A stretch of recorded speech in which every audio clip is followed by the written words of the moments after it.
Greetings and salutations, everybody. Welcome to my latest video. For those who are new, I like to make these videos about things I enjoy and want to share, usually about film. And lately it's been a lot of horror and 80s throwbacks. While you're here, please stick around to the end of the video and consider subscribing and hitting that bell icon in the corner so you get notifications for when I put up new content, which is once or twice a week. Check out my back catalog and share both this channel and this video around, as it really does help out a lot. Okay, now that all that's out of the way, if you've been coming across my videos on this, previously I've visited over, 20 Hammer films earlier this year meaning 2022, depending on when you're watching this video. And so now I've been kind of working my way through all of the Dracula titles. So for this video, I'm going to have some quick words about the 1974 film, The Legend of the Seven Golden Vampires.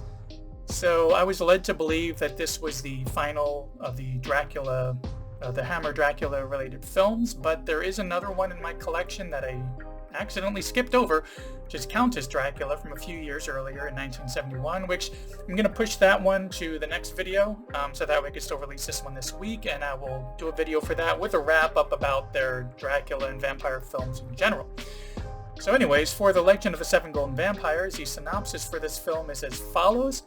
Count Dracula journeys to a remote Chinese village in the guise of a warlord to support 6 vampires who are dispirited after the loss of a 7th member of their cult.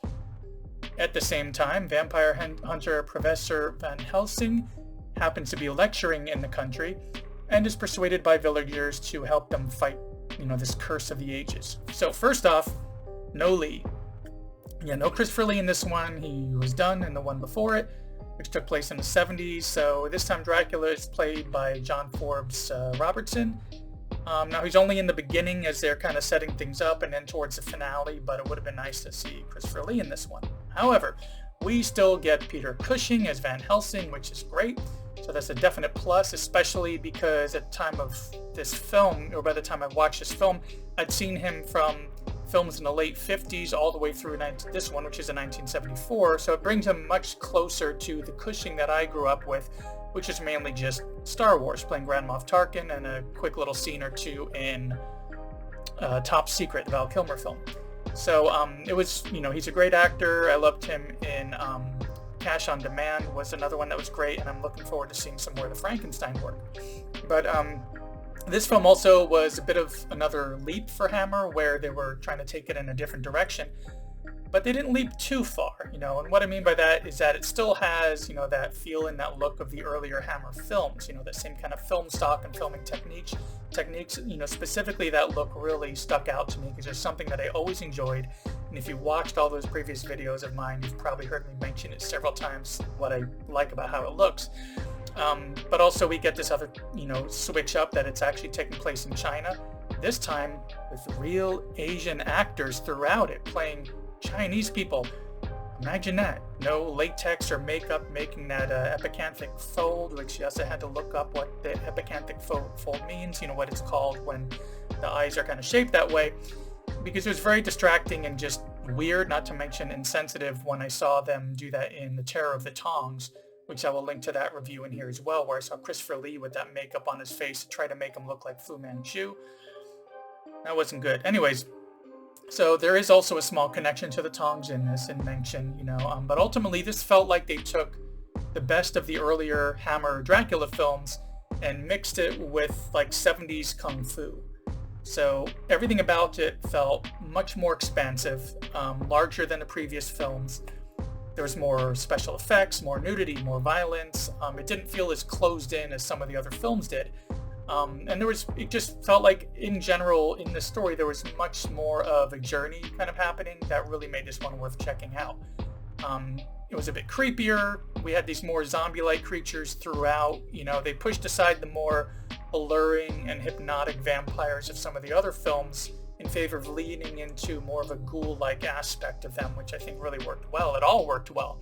And since it made those, leaps, I never felt like it was retreading the same ground either. Like when you see certain films, they always try to do a new installment, but it's pretty much the same story with just something else wrapped on top. This one felt a bit more fresh, and it was definitely worth checking out. And those leaps and not retreading, it worked so well that, the first 25 minutes of this hour and a half film just flew by. Honestly, the only issue that I have was just the absence of Christopher Lee. Even though it would have only been those few scenes, it would have been nice to have this film be the send-off of him playing Dracula instead of the last one that took place in '73. But hey, at least we got Peter Cushing in it, so that was always, great, made it worth checking out. And I could definitely see checking this one out again, because this one really was quite a pleasant surprise. Because as I've been going through these films and seeing them try different things, there was definitely a sense of diminishing quality throughout these.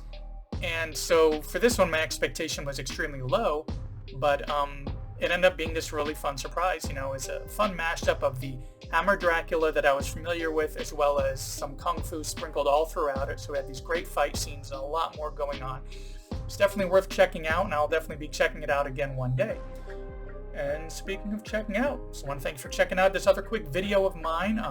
Check those links in the description, and I'm going to put them up in the boxes here of a couple of other videos for you to check out. Also hit that subscribe button and little bell icon there to get notifications when I put up new content, because the next one, within the next week or two, I'm going to put up that one for Countess Dracula when I check that one out, and put a little bit of a wrap up about what I felt about these Hammer Dracula films in general. So you hit that little notification, a little bell icon, you'll know when those videos are up. Anyways, thanks for stopping by, and I will see you in the next one.